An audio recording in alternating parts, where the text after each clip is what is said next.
कांग्रेस नेता राहुल गांधी ने रविवार को केंद्र के वन स्टॉप सेंटर यानी कि ओएससी से जुड़ी समस्याओं को उठाया। ये सेंटर हिंसा से प्रभावित महिलाओं को सहायता देने के लिए बनाए गए।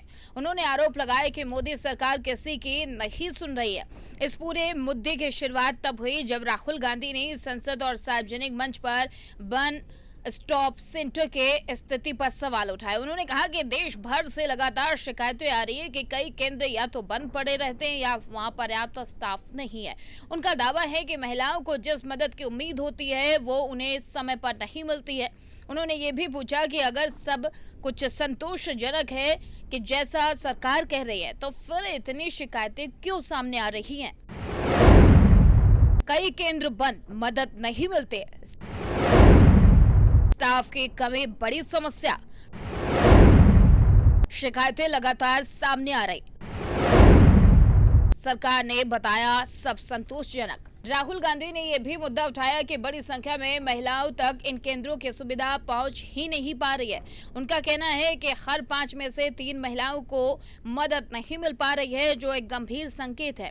इसके साथ ही उन्होंने फंड के इस्तेमाल पर भी सवाल खड़े किए और कहा कि बजट का पूरा उपयोग नहीं हो रहा है। उनका आरोप है कि अगर संसाधन होने के बावजूद सही तरीके से इस्तेमाल नहीं हो रहा है तो समस्या सिस्टम के अंदर है। वन स्टॉप सेंटर दरअसल ऐसे केंद्र होते हैं जहां हिंसा का शिकार महिलाओं को एक ही जगह पर मेडिकल, कानूनी, पुलिस और काउंसलिंग जैसी सेवाएं मिलती हैं। इनका मकसद ये है कि पीड़ित महिलाओं को अलग अलग जगह भटकना ना पड़े और उसे तुरंत सहायता मिल सके। लेकिन अगर यही केंद्र ठीक से काम नहीं करते तो पूरी व्यवस्था कमजोर हो जाती।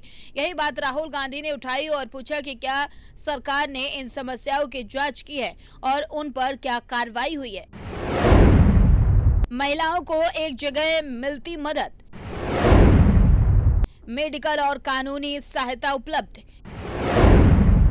काउंसलिंग और शेल्टर भी मिलता, सिस्टम फेल तो बड़ी थी परेशानी। राहुल गांधी ने अपने बयान में यह भी कहा कि महिला सुरक्षा कोई योजना भर नहीं बल्कि सरकार की जिम्मेदारी है। उनका कहना है कि अगर महिलाएं मदद के लिए दरवाजा खटखटाएं और उन्हें दरवाजा बंद मिले तो यह सीधे तौर पर सिस्टम की विफलता को दिखाता है। उन्होंने ये भी आरोप लगाया कि सरकार इन मुद्दों को गंभीरता से नहीं ले रही है और लगातार आने वाली शिकायतों को नजरअंदाज किया जा रहा है। इस पूरे बयान के बाद राजनीतिक बहस भी तेज हो गई है, क्योंकि एक तरफ सरकार का दावा है कि सिस्टम सही तरीके से काम कर रहा है, वहीं विपक्ष इसे जमीनी हकीकत से दूर बता रहा है। इस मुद्दे ने महिला सुरक्षा, सरकारी योजनाओं के क्रियान्वयन और जवाबदेही जैसे कई बड़े सवाल एक साथ खड़े कर दिए। फिलहाल स्थिति यह है कि वन स्टॉप सेंटर को लेकर उठे ये सवाल अब राष्ट्रीय बहस का हिस्सा बन चुके हैं। ये मुद्दा सिर्फ एक बयान तक सीमित नहीं बल्कि इससे ये भी तय होगा कि जमीनी स्तर पर योजनाएं कितनी प्रभावी हैं। आने वाले समय में ये देखना अहम होगा कि इन आरोपों पर क्या जवाब मिलता है और क्या इन केंद्रों को की कार्य प्रणाली में कोई सुधार किया जाता है या नहीं।